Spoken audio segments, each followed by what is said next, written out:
Hai, Assalamualaikum. Hai, Assalamualaikum. Dah lama rasanya saya tak buat vlog sendiri. So, hari tu saya ada dekat IG saya ada post yang saya minta 20 soalan kepada anda semua, kepada korang semua 20 soalan mengenai diri saya yang korang nak tahu. Kan sebab tak habis-habis macam orang tanya, Ahmad ni asal mana? Asal mana Ahmad ni? Betul orang Thai ke? Kenapa Ahmad boleh cakap bahasa Thai? Macam mana Ahmad boleh join Obulan? Macam mana Ahmad boleh join Sesmi? Ahmad ni Sesmi ke Obulan? So banyak soalan yang saya dapat daripada korang semua. Jadi lebih daripada 20 soalan. So jadi saya akan jawab satu persatu, eksklusif untuk anda semua di YouTube channel saya sendiri, Ahmad Asif. Saya dilahirkan di salah sebuah klinik yang terletak di Hat Yai, Thailand. Saya lahir di Thailand. Mak saya orang Thailand. Mak saya betul-betul orang Thailand, betul-betul original Thailand, mualaf. Dan arwah bapa saya adalah orang Kedah, orang Malaysia. Saya dilahirkan di Thailand, belajar tadika di Thailand. Dan tapi di darjah 1 saya belajar di sekolah Kebangsaan Sultan Ahmad Tajuddin dekat Jitra Kedah. Itu first sekolah saya dulu after saya masuk ke Malaysia. Saya 1993, maksudnya saya 27 tahun ini. Saya belum dimiliki oleh sesiapa, masih teruna. Tak ada lagi lah, saya single lagi. Kalau saya ada pun mungkin saya tak tunjuk kot dekat media sosial. Buat masa sekarang, masa terdekat, saya tak fikir untuk nak ada pasangan. Sebab bagi saya tak sampai 30 lagi. Jadi banyak lagi benda yang saya nak belajar. Ada orang tanya saya, saiz baju saya, sekejap saya tunjuk. Ni, sekejap. Saiz baju saya S. S kan? Ya, S atau M. Makanan Thailand yang saya suka, saya paling suka sontam ataupun macam kerabu-kerabu. Itu memang favourite saya lah kalau makanan Thailand. Lepas tu ada orang tanya juga mengenai favourite movie. Saya paling suka movie Kingsman. Movie tu kalau keluar kat Pawagam, saya tengok. Diam lah. Movie tu saya pernah tengok 3 kali dekat Pawagam. Repeat movie yang sama. So nanti akan keluar Kingsman yang terbaru. So tak sabar saya nak menanti Kingsman yang terbaru. Skincare, tak, aku tak faham kenapa orang asyik tanya pasal skincare. Muka aku taklah elok sangat pun. Tak adalah, muka saya tak elok sangat pun lah. Cuma saya bersyukur sebab muka saya jarang naik jerawat. Ini yang parut-parut ni pun semua ni parut demam campak. Demam campak punya parut. Muka saya jarang naik jerawat. Itu Alhamdulillah. Saya tak tahu lah, saya rasa saya mengamalkan banyak minum air mineral kot. Saya kurang air manis. Tak tahu lah, saya rasa keturunan. Sebab keturunan saya pun muka yang tak berjerawat. Mungkin kat rumah saya pakai sabun beras Yang macam Thailand punya sabun beras segi 4 tu kan. Saya pakai yang itu. Ya, itu kalau kat Thailand banyak lah jual. Itu kot, saya tak ada rahsia apa. Lepas tu face mask pun saya akan pakai dalam seminggu 2 kali face mask. Kalau daripada segi fizikalnya, saya suka yang free hair. Kalau fizikal, kalau pada luaran lah, maksud saya suka yang free hair. Tetapi kalau dapat yang bertudung pun tak ada masalah. Sekarang ni saya tak memilih sangat daripada segi yang kalau ikut taste saya tu, saya tak memilih sangat lah. Cuma asalkan dia dapat terima saya dan kita memahami each other, memahami hati masing-masing, itu pun dah cukup. Kan setakat dia terima saya sahaja, tetapi dia juga terima keluarga saya. Sebab nak kahwin dengan saya ni, dia perlu berkahwin dengan keluarga saya juga. Macam tu lah. Cuma saya lebih suka fizikalnya yang macam saya lah. Tak besar sangat, tak kecil sangat. Just macam nice macam saya. Tak gempal sangat, tak kurus sangat. Kenapa Ahmad tak pernah post gambar girlfriend dalam IG? Sebab saya tak ada girlfriend. Kenapa saya kena post? Tak adalah, dulu ada. Saya pernah post. Lepas tu sekarang dah delete lah. Dah tak ada apa-apa kan. Saya delete lah. Saya delete. Sebab saya single. Pernah putus cinta. Apa soalan ni? Mestilah saya pernah. Zaman monyet pun ada, zaman uni pun ada, dan sekarang ni pun sekarang ni tak ada. Sekarang ni saya single. Apa impian Ahmad yang belum tercapai lagi? Saya dulu nak jadi pembaca berita. Cita-cita pertama saya nak jadi pembaca berita. Saya rasa itu first impian, first dream saya yang saya rasa macam belum tercapai lagi dan takkan tercapai. Sebab melihat kepada pasaran sekarang ni, saya rasa saya tak ada package untuk menjadi seorang pembaca berita ataupun seorang wartawan. Jadi saya rasa itulah yang tak mungkin tercapai, menjadi seorang pembaca berita ataupun seorang pelakon drama ataupun filem. My biggest inspiration, saya ambil yang paling dekat. Paling dekat saya adalah Zaidi Aziz. Ya, Zaidi adalah dia, saya rasa dia orang yang paling dekat, yang dekat dengan saya, yang membuatkan saya membuat saya buka mata lagi, yang melihat yang macam reality ni jauh lagi. Faham tak? So dia seorang yang saya nak buat, yang which is saya nak jadi host, dan Zaidi dah jadi host. Saya nak jadi seorang yang kreatif, content creator, dan dia dah jadi. Saya masih di sini menjadi seorang writer yang kalau saya nak buat content creator pun untuk YouTube saya sendiri, untuk saya punya platform sendiri. Dia dah jadi seorang pelakon dan saya nak jadi seorang pelakon. Saya belum dapat semua benda tu. Dan saya menjadikan Zaidi seorang yang saya lihat seorang idola ataupun yang memberi inspirasi untuk saya, yang untuk saya kejar lagi. Banyak lagi yang perlu saya belajar dalam dunia reality saya. Banyak lagi yang saya perlu cari lagi untuk menjadi apa yang saya nak jadi. 37, hampir 40, waktu tu saya rasa saya mungkin menjadi seorang businessman. Saya suka berniaga. Ataupun kalau tak seorang businessman pun tak, no, I think saya tetap menjadi seorang businessman, saya yakin. Sebab waktu tu mungkin saya dah ada nama sikit lah. Oh, feelingnya dah ada nama, dah ada orang kenal lah. Lepas tu saya buka bisnes. Ya, mungkin saya akan menjadi seorang businessman 10 tahun akan datang. Saya mau kepada nak cari duit sendiri, ya, dan keluarkan produk sendiri, dan berniaga sendiri. Saya lah staff, saya lah kuli, saya lah bos, saya lah majikan, saya lah segala-galanya saya sendiri. Yang sentiasa memberi inspirasi saya untuk teruskan hidup adalah my mom sendiri, mak saya. Sebab dia memberi inspirasi kepada motivate diri saya yang macam kita orang susah pun boleh hidup. Dia, my mom, dia berniaga daripada sejak sebelum dia kahwin dengan arwah bapa saya. Lepas tu sampailah sekarang dia berniaga. Dia hantar saya masuk study untuk belajar pada sekolah menengah, daripada tadika, sekolah menengah, sekolah rendah, sekolah menengah, uni, degree. Dia bagi saya duit dengan hasil yang dia boleh berniaga. Dengan nak bayar sewa rumah, nak pergi bercuti, semua dia dapat cari duit sendiri, kumpul duit sendiri untuk anak-anak makan. So saya rasa mak saya adalah orang yang sangat memberi motivasi kepada saya untuk saya macam mak aku tak perlu pun nak kerja macam gaji tetap, macam permanent gaji tetap, faham tak? Tapi dia boleh beli, dia boleh hantar anak dia masuk universiti, hantar anak dia pergi sekolah, sampailah sekarang. Jadi saya terfikir macam mak saya yang susah macam tu pun dia boleh sanggup cari duit apa semua siang malam kerja. So kenapa tak kita yang masih muda lagi, yang masih macam perjalanan ni masih jauh lagi, kenapa kita macam nak cepat mengalah dalam hidup? Semua orang, korang menjadikan ibu bapa korang sebagai sumber inspirasi yang paling penting.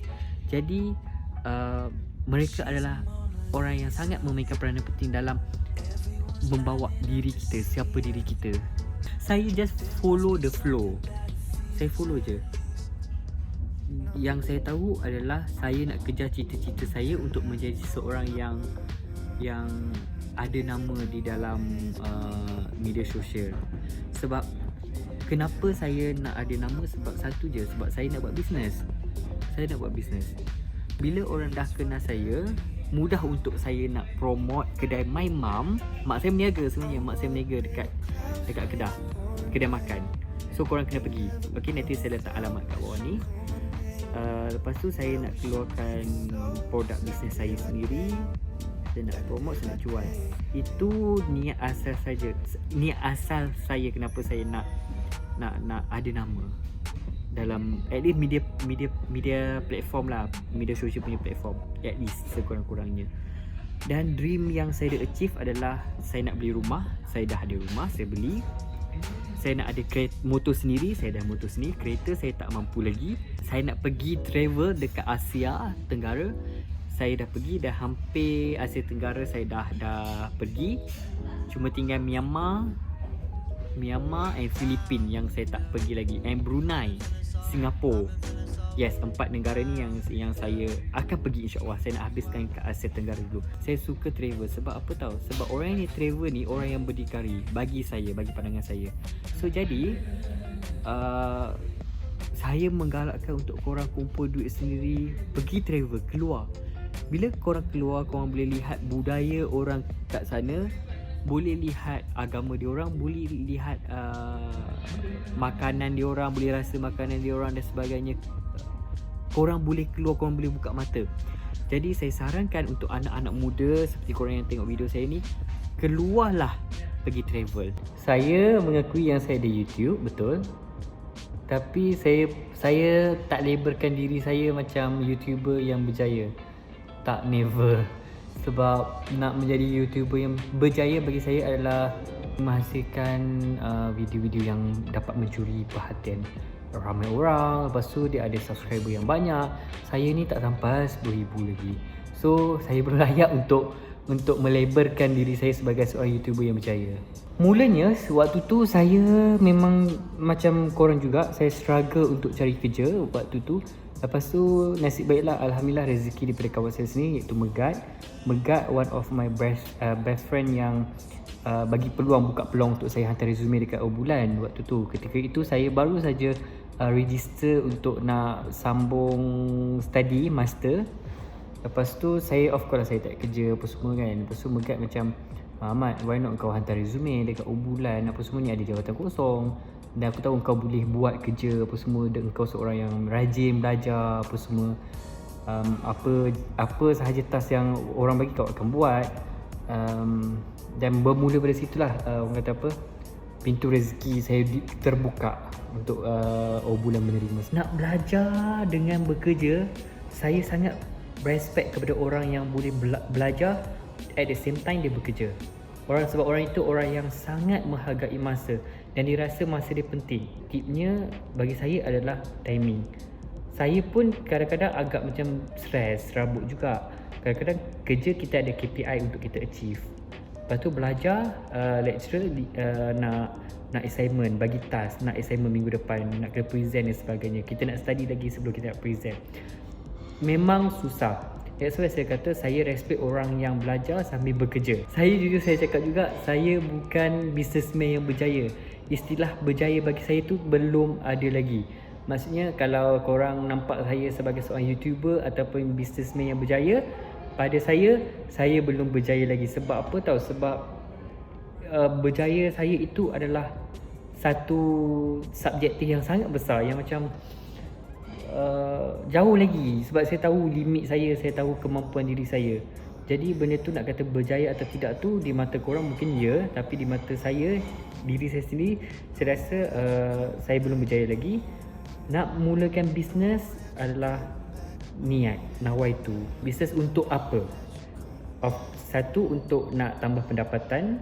Okay. Second is nak bantu keluarga, pendapatan keluarga. Okay. Third, nak bantu orang untuk guna produk korang. Okay. Maksudnya untuk apa niat korang? Kalau untuk benda yang baik, insya-Allah urusan korang nak start bisnes tu akan dipermudahkan. Korang kena berani untuk ambil risiko. Itu saja. Kalau korang tak berani untuk ambil risiko, tak tahulah the future kan, kalau korang jatuh, drop business korang punya drop, korang akan mudah untuk give up. Bila korang mudah untuk give up, korang akan bungkus business. So benda tu macam bukan orang kata achievementnya positif lah untuk seseorang individu untuk nak start untuk start niaga kan. Jadi jangan takut untuk ambil risiko. Saya tahu siapa yang tanya soalan ni. Experience ni adalah saya waktu zaman saya study, waktu habis degree saya masih aktif, habis degree ke waktu saya tengah buat master. Saya rasa saya tengah buat master waktu tu. Pengalaman yang saya tak dapat lupakan bila saya bergeaktif dengan production theatre. Di mana production theatre ni bagi saya dia mengajar kita untuk kita nak bekerjasama dengan orang lain. Kita nak handle masalah. Bila kita ada masalah, macam mana kita nak overcome the problem. Macam mana kita nak settle together sama-sama. Macam mana kita nak bantu kawan-kawan kita yang lain yang ada masalah. Okay, korang boleh follow Instagram noramin.rashidi. Dia ada 2 Instagram sekarang ni. Dia sendiri yang suruh saya promote. Ya, awak yang hantar soalan tu. Saya kata soalan kan. Tapi awak sendiri nak promote kan. Silap send. Saya silap send. Saya minta maaf. Okay, kenapa awak ada Instagram baru? Katakan kepada fans. Bodoh. Tak ada apa, saya jawab. Ras tak ada kat office. Kalau tak, saya boleh interview dia direct. Sebenarnya tak ever. Kita orang macam tu. Itu semua untuk konten YouTube. Korang janganlah percaya dengan gimmick yang diberikan. Tak ada pun, tak ever pun. Kawan, kita semua berkawan baik kat sini. Saya nak bunuh diri. Semua orang handsome. Apa? Mesin finas ke? Ini apa? Boleh dikatakan Zaidi kawan baik saya. Sebab saya sekarang ni banyak spend time dengan Zaidi. Banyak bercerita, banyak curhat dengan Zaidi. So Zaidi ada tahu jugalah some of my secret, personal secret. Dan saya ada kawan baik lagi, kawan waktu uni apa semua tu. Saya tak ada PA. Tak ada. Saya bukannya artis, saya bukan selebriti untuk saya hire PA. Tak ada. Dalam dunia reality saya tak ada PA. Tapi dalam dunia fantasi banyak PA saya, banyak manager saya, termasuk yang belakang ni. Dia dulu pernah bagi job ke saya. Job berbayar lah waktu tu. Kita orang kawan. Tak ada dalam istilah lebih daripada seorang kawan, tak ada. Kita memang kawan. Kita orang dah pergi trip together, kita orang dah curhat together, kita orang dah share a few secret together. So tak ada istilah yang ada apa-apa special, tak ada. Yang tanya soalan itu, ini orang dia. Hai Syam. Ini orang yang tanya soalan tu. Apa yang saya nak katakan kepada peminat saya? Tak ada peminat. Saya tak ada. Kau boyo Tak adalah. Apa yang saya nak katakan, kalau sekiranya saya ada peminat pun, apa yang saya nak katakan adalah Terima kasih kerana meminati saya. terima kasih terima kasih kerana meminati saya. All the best lah untuk tutup live. all the best untuk korang punya kehidupan. Good luck. Buat apa semuanya. Pertama yang perlu kita terdetik adalah nawaitu kita sendiri. Saya tak mengaku yang di sales influence. Tak. Mengaku diri influencer kat sini. Padahal tak suka minta job. Banyaknya kecaman. Banyaknya ni orang ni terbongkar antara yang mengecam saya. Macam mana nak jadi influencer? Tak apalah, saya jawab lah. Walaupun saya bukan influencer, yang pertama korang kena ada identiti. Kalau korang ada identiti, orang selalu ikut korang dekat media sosial, platform media sosial, maksudnya korang dah jadi influencer. Tapi kalau nak jadi influencer ni, kita menggalas satu tanggungjawab yang besar, which is kita membawa perkara yang baik untuk masyarakat. Itu yang saya pegang. Saya nak buat baik kepada masyarakat, saya nak buat bakti kepada masyarakat, dan doakan yang terbaik untuk saya. Sebenarnya saya ada shoot. I think last year kot saya ada shoot untuk season 3 tapi tak keluar-keluar lagi, which is kita ada masalah teknikal benda tu. Dan editor kita pun busy sebab kita tak bayar editor kita. Untuk nak argue, saya lebih suka argue dengan Shikin. Sebab Shikin seorang yang, bagi saya Shikin seorang yang selalu nak argue. Dia ada point. Bila dia cakap dia ada point, dan bila dia bagi point tu kita macam terhenti sekejap. Oh betul juga apa dia cakap. So saya lebih suka argue dengan Shikin sebab dia ada pemikiran yang lebih luas yang saya tak ada. Aina saya suka berkawan dengan Aina. Saya suka perempuan yang macam Aina yang adventurous. Suka perempuan macam Aina? No, maksudnya saya sebab dia seorang perempuan yang lasak bagi saya. Letak campak lah dia dekat gunung mana pun dia boleh panjat, letaklah dekat laut mana pun dia boleh berenang. So saya suka perempuan yang lasak macam tu. Nasha dia seorang saya suka berkawan dengan mereka ni. Nasha dia seorang perempuan yang bagi saya dia terlalu diva. Bagi saya Nasha dia ada kelas. Dia kelas diva tu, dia ada kelas lah, dia ada kelas. Kau ni mana satu? Diva ke kelas? Diva yang ada kelas. Ya. Susah lah bila saya nak bercakap depan producer-producer ni.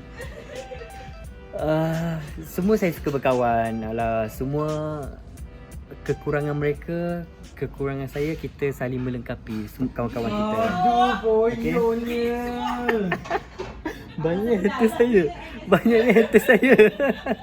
So terima kasih kepada korang semua yang memberi soalan ini untuk saya kongsikan dalam sebenarnya ini dah lebih daripada 20 soalan yang saya minta. Terima kasih semua. 20 things about me. Terima kasih. Bye. Assalamualaikum. InsyaAllah jumpa lagi di part 2.